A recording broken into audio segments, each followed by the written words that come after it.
எல்லோரும் பொதுவாக சினிமாவிலிருந்து அரசியலுக்கு வருவது சகஜம்.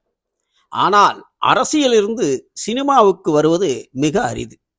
ஆனால் பிரச்சனைக்குரிய அரசியல்வாதி என்று திரைப்படத் துறையினரால் பார்க்கப்பட்ட இவரது கருத்துக்கு பொதுமக்களிடம் ஒரு பரபரப்பை ஏற்படுத்தும்.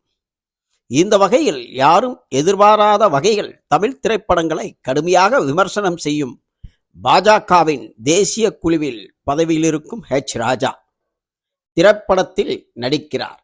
படத்தின் பெயர் கந்தன் மலை. அதனால் என்ன என்ற கேள்வி எழும். ஆன்மீக சம்பந்தமான படம்தானே என்று கேள்வியும் எழும்.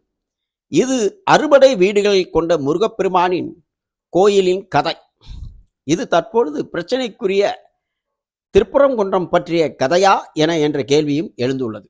ஏனென்றால் திருப்பரங்குன்றத்திற்கு கந்தன்மலை என்ற மற்றொரு பெயரும் உண்டு.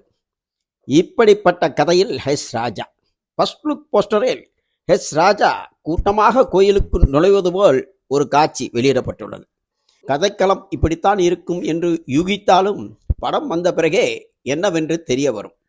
எனவே பிரச்சனைக்குரிய படமா பாராட்டுக்குரிய படமா என்பதை பொறுத்திருந்து பார்ப்போம்.